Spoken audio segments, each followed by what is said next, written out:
4 male witnesses, 4 big, strong strapping men, stood aside, got out of the way and did nothing to help this young, tiny, helpless mother of 2. This is the culture the alt-left multiculturalists are foisting on Western societies.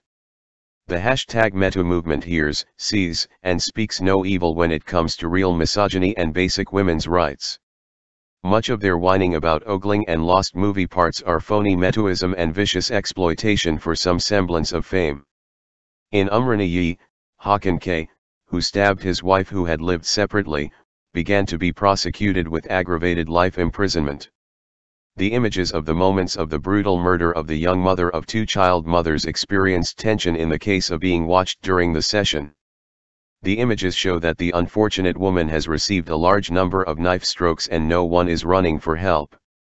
According to the news of Arzu Kaya from Haberturk News Center, the violent murder that took place in Umraniyi last April. At the age of 36, Hakan K. lived separately with his wife, Dugu K., who was 27 years old because of the disagreements between them. Her husband, who saw her husband on the day of entering the hotel with another man, first had a discussion with her husband and then killed a young woman with many knife blows.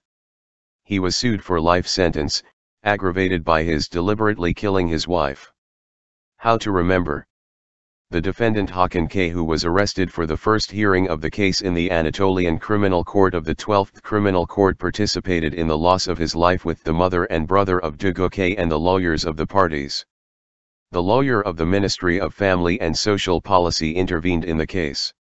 K. said that his wife entered the hotel with a man on the day of the event and said that he wanted to talk to him and said, "I went after them, and when I saw them going up I intervened and I asked the situation. Meanwhile, emotion said to me, 'You are a man.' I was strange, I do not remember how it happened." Event images monitoring.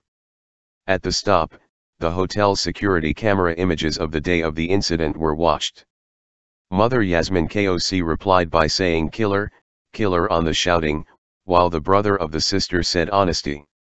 The painful family watched the images with tears. On the tension in the stands, the president of the court warned the parties to be calm.